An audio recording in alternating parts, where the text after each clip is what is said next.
ಅಂತ್ಯಕಾಲೇ ಚ ಭಗವನ್ನಾಮ ಸ್ಮರಣೆ ಅಂತೇಳಿ ಗುರು ಹಿರಿಯರು ನಮಗೆ ಒಂದು ಮಾರ್ಗವನ್ನ ಕೊಟ್ಟಿದ್ದಾರೆ. ಭಗವಂತನ ಧ್ಯಾನವನ್ನ, ಹೆತ್ತ ತಾಯಿ ತಂದೆಯರ ಸ್ಮರಣೆಯನ್ನ, ಅವರ ಸೇವೆಯನ್ನ ಅನುಗಾಲ ಅನವರತ ಮಾಡಬೇಕು. ಮನುಷ್ಯ ಜನ್ಮದಲ್ಲಿ ಮಾತ್ರ ಒಂದು ದೊಡ್ಡ ಸಂಬಂಧಕ್ಕೆ ಭಗವಂತ ಒಂದು ಅಡಿಪಾಯವನ್ನ ಕೊಟ್ಟಿದ್ದಾನೆ. ಮಾನವೀಯತೆ ಎಂಬ ಗುಣವನ್ನ ಕೊಟ್ಟಿದ್ದಾನೆ.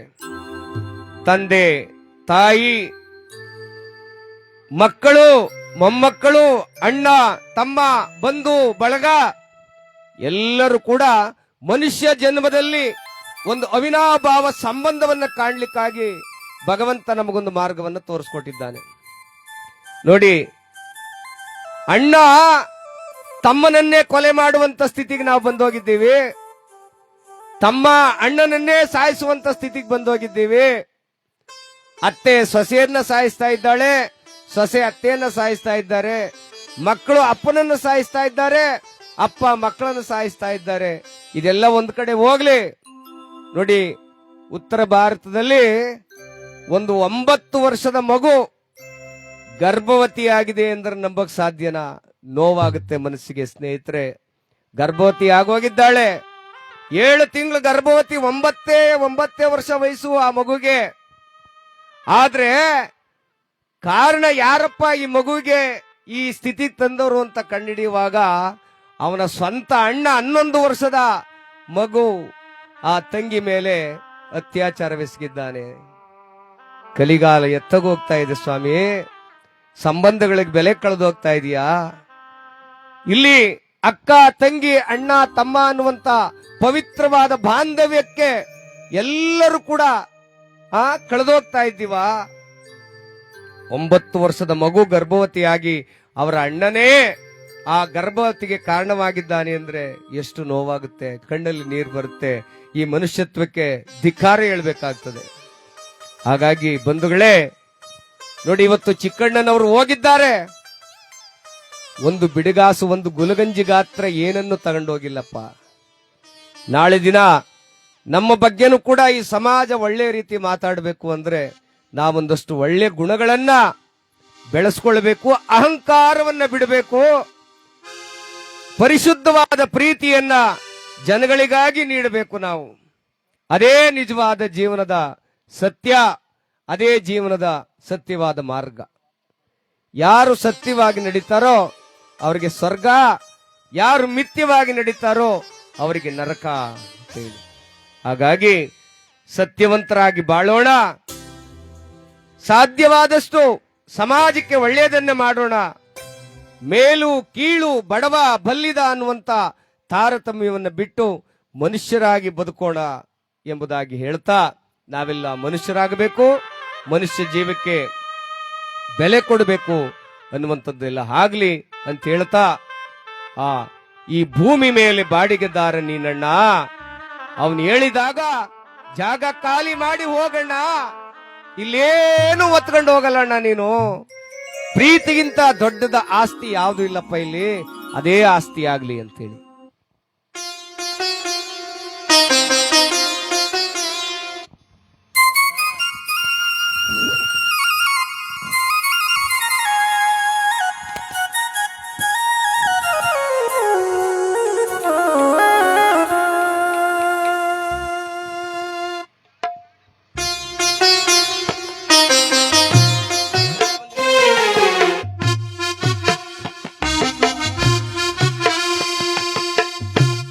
ಅಣ್ಣ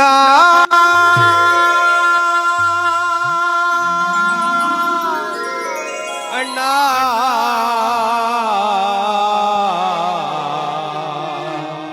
ಅಣ್ಣ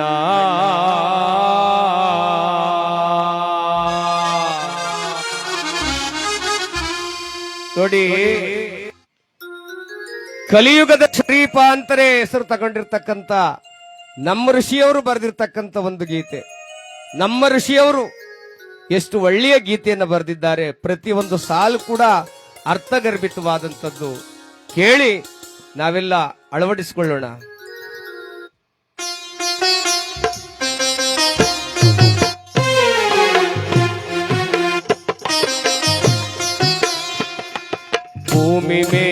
ಬಾಡಿಗೆದಾರ ನೀನಣ್ಣ ಅವನೇಳಿದಾಗ ಜಾಗ ಖಾಲಿ ಮಾಡಣ್ಣ ಭೂಮಿ ಮೇಲೆ ಬಾಡಿಗೆದಾರ ನೀನಣ್ಣ ಅವನೇಳಿದಾಗ ಜಾಗ ಖಾಲಿ ಮಾಡಣ್ಣ ಬಾಡಿಗೆ ಮನೆಗಾಗಿ ಇಲ್ಲಿ ಜಗಳ ಬೇಡಣ್ಣ ನಮ್ಮ ಸ್ವಂತ ಮನೆ ಮೇಲಿದೆ ಮರ್ತ್ರೆ ಎಂಗಣ್ಣ ಬಾಡಿಗೆ ಮನೆಗಾಗಿ ಇಲ್ಲಿ ಜಗಳ ಬೇಡಣ್ಣ ನಮ್ಮ ಸ್ವಂತ ಮನೆ ಮೇಲಿದೆ ಮರ್ತ್ರೆ ಎಂಗಣ್ಣ ಭೂಮಿ ಮೇಲೆ ಬಾಡಿಗೆದಾರ ನೀನಣ್ಣ ಅವನೇಳಿದಾಗ ಜಾಗ ಖಾಲಿ ಮಾಡಣ್ಣ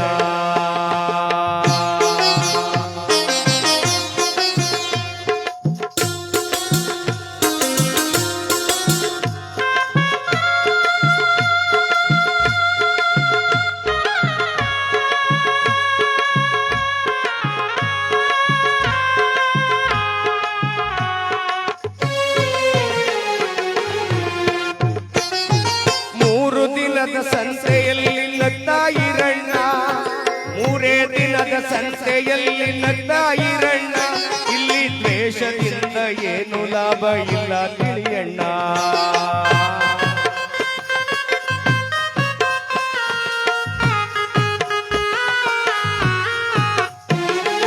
ಬರುವಾಗ ಹೆಂಗೆ ಬಂದೆ ಹಂಗೆ ಹೋಗಣ್ಣ ಬರುವಾಗ ಹೆಂಗೆ ಬಂದೆ ಹಂಗೆ ಹೋಗಣ್ಣ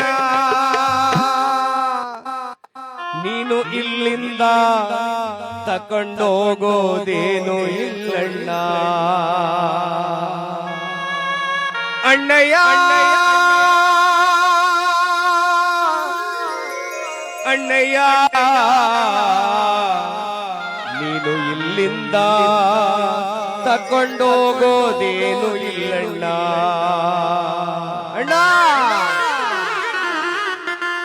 ಭೂಮಿ ಮೇಲೆ ಬಾಡಿಗೆದಾರ ನೀನಣ್ಣ ಅವನೇಳಿದಾಗ ಜಾಗ ಖಾಲಿ ಮಾಡಣ್ಣ ಭೂಮಿ ಮೇಲೆ ಬಾಡಿಗೆದಾರ ನೀನಣ್ಣ ಅವನೇಳಿದಾಗ ಜಾಗ ಖಾಲಿ ಮಾಡಣ್ಣ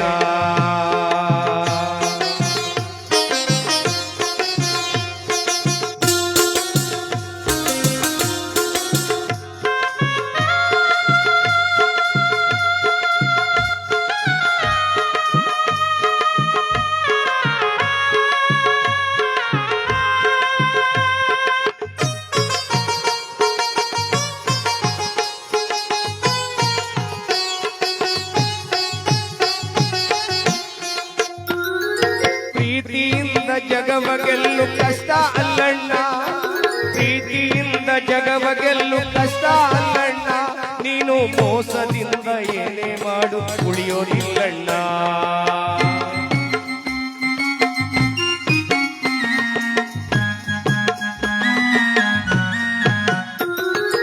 ಆಸ್ತಿಗಾಗಿ ಪ್ರೀತಿಯ ಕೊಲ್ಲಬೇಡಣ್ಣ ಆಸ್ತಿಗಾಗಿ ಪ್ರೀತಿಯ ಕೊಲ್ಲಬೇಡಣ್ಣ ಪ್ರೀತಿಗಿಂತ ಮಿಗಿಲಾದ ಆಸ್ತಿ ಇಲ್ಲಣ್ಣ ತಮ್ಮಯ್ಯ ತಮ್ಮಯ್ಯ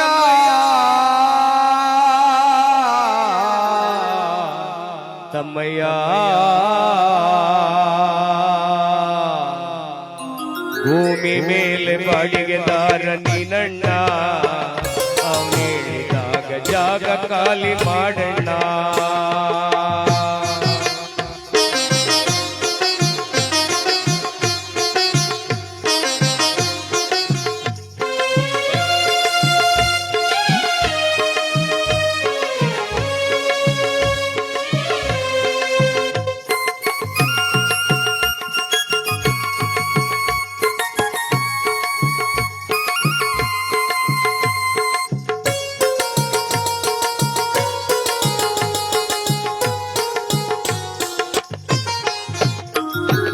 ಆಸೆಯೇ ದುಃಖದ ಮೂಲ ಕನ್ನಣ್ಣ ಆಸೆಯೇ ದುಃಖದ ಮೂಲ ಕನ್ನಣ್ಣ ಆ ಬುದ್ಧ ಹೇಳಿದ ಮಾತು ಸತ್ಯ ಕನ್ನಣ್ಣ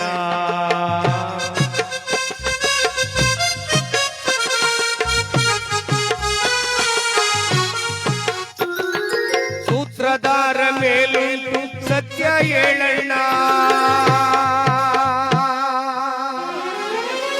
ಆ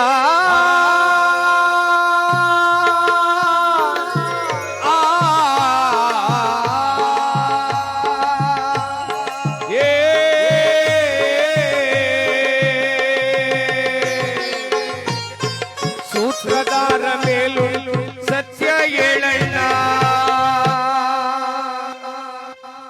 ಸತ್ಯ ಹೇಳೋ ಮನುಜರಿಗೆ ಸಾವೇ ಇಲ್ಲಣ್ಣ. ಈ ಜಗತ್ತಿನಲ್ಲಿ ಪ್ರೀತಿ ಹಂಚುವ ಮನುಜರಿಗೆ ಸಾವೇ ಇಲ್ಲ. ದೇಹಕ್ಕೆ ಸಾವಿದೆ, ಅವರ ಮನಸ್ಸಿಗೆ ಆತ್ಮಕ್ಕೆ ಯಾವತ್ತೂ ಸಾವಿಲ್ಲ ಅಂತ ಹೇಳ್ತಾರೆ. ಅದಕ್ಕೆ ನಾವೆಲ್ಲ ಇರುವಷ್ಟು ದಿನ ಎತ್ತ ತಾಯಿ ತಂದೆಗಳ ಸೇವೆಯನ್ನ, ಗುರು ಹಿರಿಯರ ಸೇವೆಯನ್ನ, ನಮ್ಮ ಗ್ರಾಮದ ಸೇವೆಯನ್ನ, ನಮ್ಮ ಸಮಾಜದ ಸೇವೆಯನ್ನ ಅನವರತ ಮಾಡಿ ಒಳ್ಳೆಯವರಾಗಿ ಹೋಗೋಣ. ಅಲ್ಲಿಂದ ಬಂದು ಇಲ್ಲಿ ಕೆಟ್ಟವರಾಗಿ ಹೋಗೋದು ಬೇಡ. ಅದಕ್ಕೆ ಅವ್ರು ಹೇಳೋದು, ಭೂಮಿ ಮೇಲೆ ಬಾಡಿಗೆದಾರ ನೀನಣ್ಣ, ಅವನು ಹೇಳಿದಾಗ ಜಾಗ ಖಾಲಿ ಮಾಡೋಣ. ಬಾಡಿಗೆ ಮನೆಗಾಗಿ ಇಲ್ಲಿ ಜಗಳ ಬೇಡಣ್ಣ, ನಿನ್ನ ಸ್ವಂತ ಮನೆ ಮೇಲಿದೆ ಮರ್ತ್ರೆ ಹೆಂಗಣ್ಣ.